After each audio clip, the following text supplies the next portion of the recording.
Our foundation was originally created by Elizabeth to save her children's lives. They had the virus unknowingly, and they had gotten the virus from Elizabeth. When they discovered they were HIV positive, she fought like a mother would fight to save her children's lives. And for the first 10 years of our foundation's work, the focus was in the United States. Because we have the tools and the medicines to prevent pediatric infections, the foundation is now working in 15 countries with the same purpose in mind. Our mission is to virtually eliminate pediatric AIDS. Today, there are still 1,000 new pediatric infections every single day. They are all preventable. We work with ministries of health, we work with the private sector, we work with communities and families to make sure that families have the information and knowledge they need to protect their children.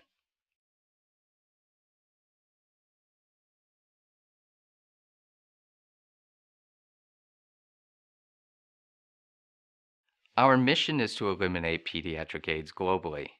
Our objective now is to continue the momentum in reaching more families, reaching more women to ensure that their babies are protected from HIV and AIDS. Just 6 years ago, only 15% of women in poor countries had access to the services and the medicines they needed. Today, that's over 50%. We're continuing to build on that momentum. We need additional resources and support to be able to do that. And with that support, more women are reached, more children are protected.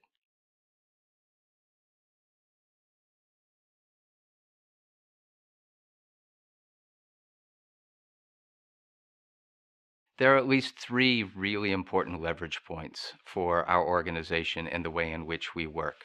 The first is through ministries of health, the public health system that is reaching an entire country. We provide the kind of support that's necessary to make sure all districts, all provinces, all women ultimately have access to the services and the medicines that they need. Our support is modest in comparison to the reach because we work through the public health system.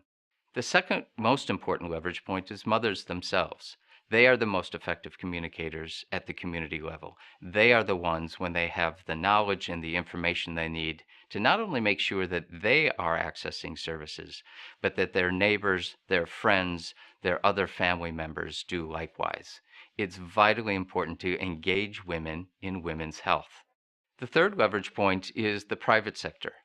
We are working with global firms and also national firms, including in sub-Saharan Africa, where they have skills, they have communications abilities, they have other assets that can be brought to bear so that their societies know the dangers and the opportunities to prevent maternal to child infection. And so combined, we're going to be able to build on the momentum that's been created over the last 6, 7 years. We will reach more than 50% of women, and we will get to the ultimate goal of eliminating pediatric AIDS.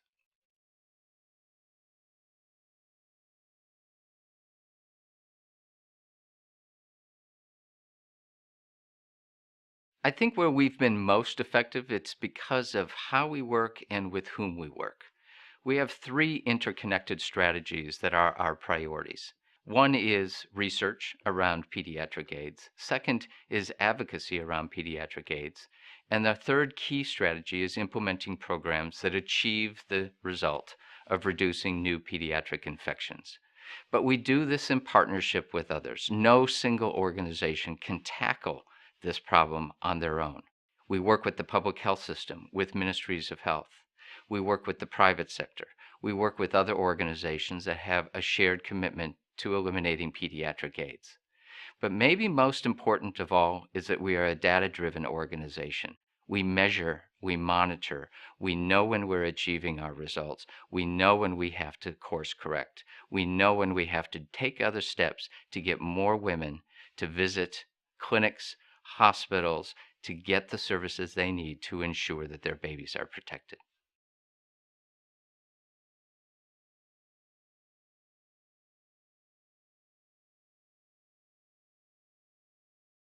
The most important metric is when an HIV positive woman gives birth to an HIV negative child.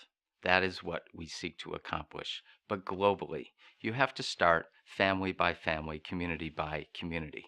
The other metrics that we pay constant attention to is how many HIV positive women have regular access to maternal and child health services.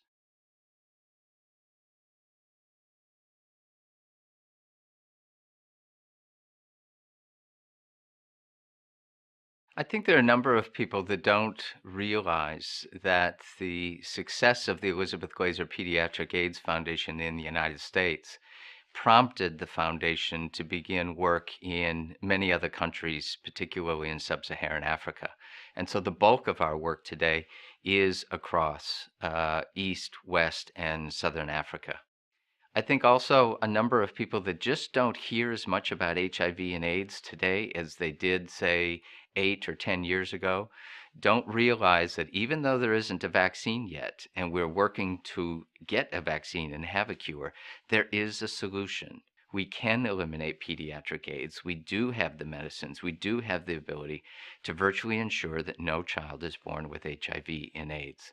And once people are aware that that solution exists, and that we are applying our expertise in a number of countries, they become quite excited and want to be a part of the mission of eliminating pediatric AIDS.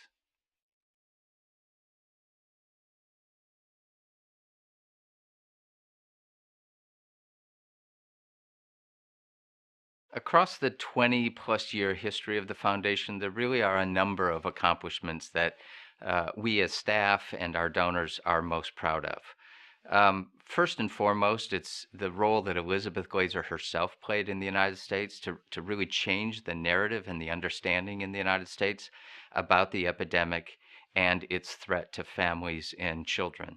We're also very proud of the role, beyond the programs that we support in the field. The voice of the Elizabeth Glaser Pediatric AIDS Foundation continues to have impact, whether it's on the Hill in Washington, D.C., to support legislation that protects kids, to make sure that there are pediatric formulations available, that children are remembered as additional research is done around HIV and AIDS.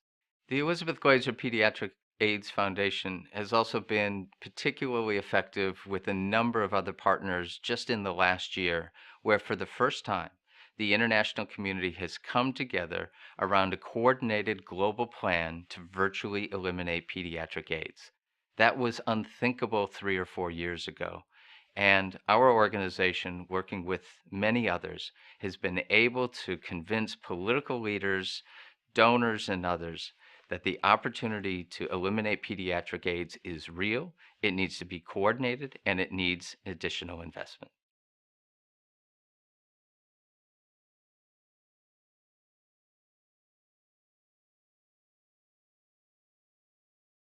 The challenges that our organization have had to deal with have really changed over time. 20 years ago, people didn't believe that families or children could get HIV and AIDS. And so we had to overcome that very narrow read of the epidemic in the United States.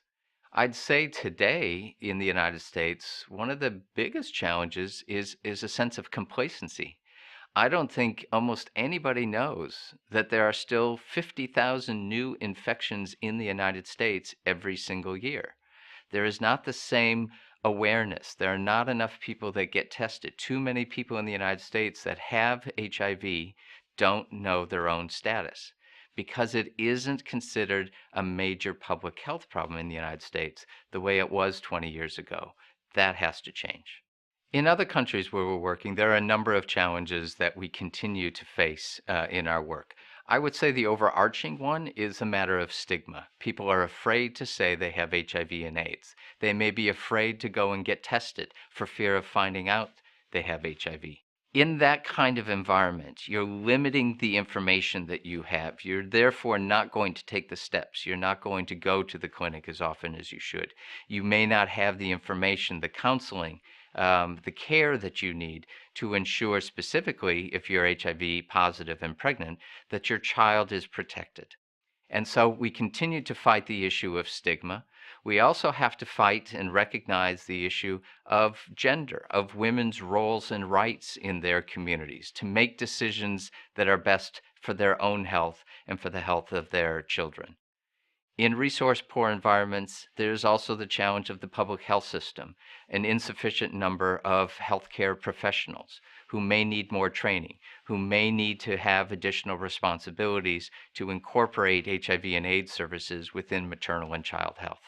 There are a number of challenges, but these are exactly the ones that we have faced over the last number of years, and we have seen the kind of progress in reducing new infections overall and dramatically reducing the number of pediatric infections.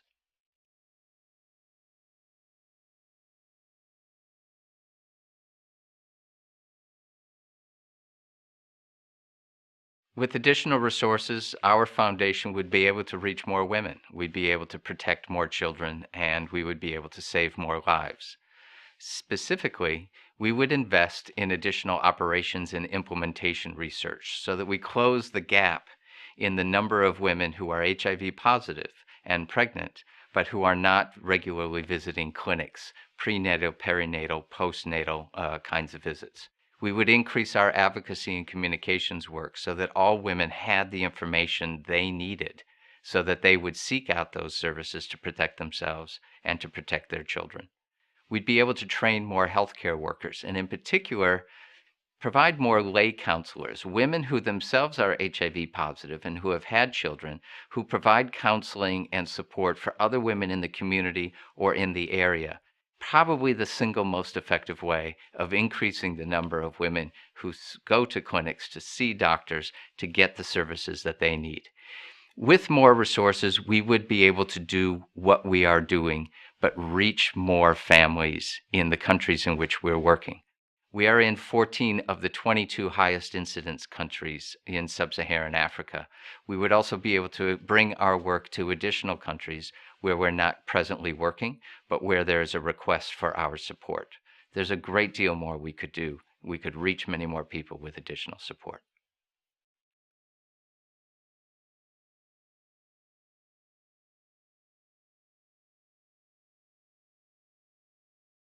I see several gaps actually that need to be addressed, and they're quite different from each other. We're working in 14 countries, and yet globally, what we really need to be doing as an international community is addressing HIV and AIDS in the 22 countries with the highest rates of HIV and AIDS. And so I would seek to fill that gap by making sure that our foundation was able to work in additional countries. Second, there's a fundamental gap really in the knowledge that's available to all families, particularly in resource poor environments, particularly in rural areas. Not enough families, not enough women have all the information they need so that they seek out the kind of services that are available to them, and they repeatedly return to receive those services, prenatal, perinatal, postnatal care for themselves as well as their babies. There are also gaps in what we know about how to be most effective. Our operations and implementation research, for example, is crucially important so that we're able to reach more women. We find those ways, those messages, or those strategies that bring more women more frequently to the clinic during the course of their pregnancy and after the pregnancy. That kind of research is just invaluable. It allows us to be more effective. It allows us to have greater impact, but it also allows us to be more efficient and at the end of the day, to reach more people. So there are gaps there. So many fewer than there were 10 years ago. It's remarkable how much has been learned, how much has been understood, how effective the research has been done, and how much momentum we have towards eliminating pediatric AIDS. But we have a lot more work to do. There are still gaps that we need to fill.